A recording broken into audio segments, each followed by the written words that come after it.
छोटा से आदमी अरे चिल्ले तुम घुमाते कहीं।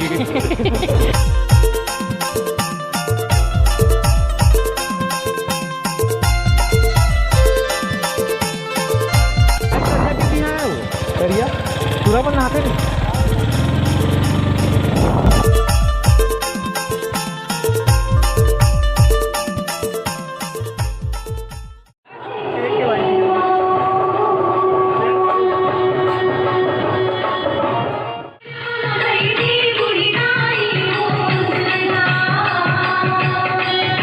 करिया करिया दिखा दो।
बैठे संगवारी हो देख सकत हो सबके सब पतरी धोत है नहीं तो अपन अपन काम करत है। एक चावल सब्जी दाल सब पुरसात है। पुरसात मतलब समझते नहीं जी, कमेंट करके बताऊँ मला।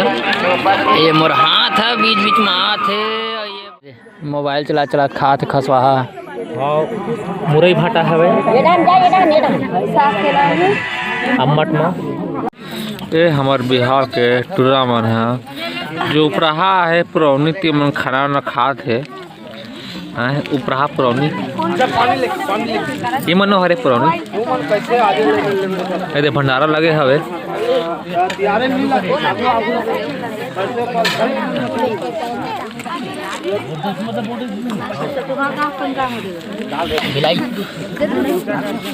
ये भाटा मुरई विथ पानी।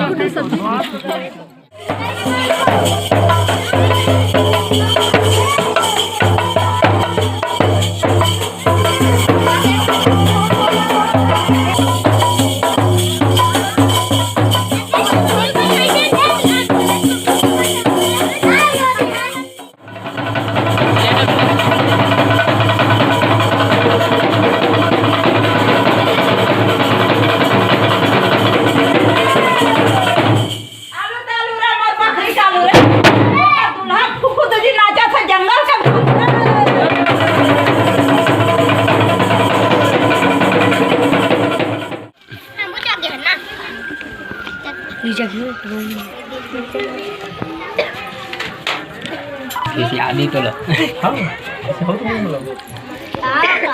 हाँ नहीं है दे हाँ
है।